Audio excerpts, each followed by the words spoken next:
नमस्कार प्रेक्षकांनो, लग्नानंतर होईलच प्रेम मालिकेच्या प्रोमोमध्ये जीवा नंदिनीला म्हणत असतो, मला माझी बायको कायम सोबत हवी आहे. यावरती नंदिनी जीवाला म्हणत असते, जीवा मी तुमची साथ कधीच सोडणार नाही आणि जीवा मी कायम तुमच्यासोबत असेल आणि तुम्ही काळजी करू नका. यावरती जीवा म्हणत असतो, तू माझ्यासोबत कायमची राहशील, दे मला वचन.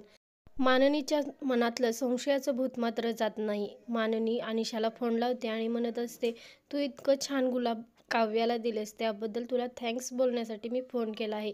यावरती अनिशा माननीला म्हणते, मी कोणताही गुलाब काव्याला दिलेला नाही आहे. मला हे गुलाबाबद्दल काहीच माहीत नाही.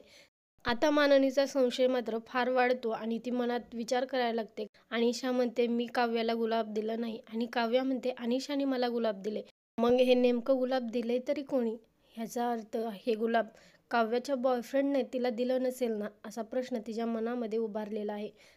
काव्याने पार्थला कॅन्डल नाईट डिनरचे सरप्राईज दिलेले आहे. ते सरप्राईज पाहून पार्थला खूप आनंद झालेला आहे आणि काव्याने दुरुस्त करून आणलेलं घड्याळ दोघांनीही हातामध्ये घातलेलं आहे आणि पार्थ काव्याला म्हणत असतो, तुम्ही म्हणत असताना सारखं मी काव्य आहे, मी काव्य आहे. खरंच तुम्ही काव्य आहात. तुम्ही मनाने खूप चांगले आहात काव्या आणि माझ्यासाठी एक स्पेशल व्यक्ती तुम्ही आहात. नकळतपणे दोघेही एकमेकांच्या प्रेमात पडत आहेत. व्हिडिओ पाहिल्याबद्दल मनापासून धन्यवाद.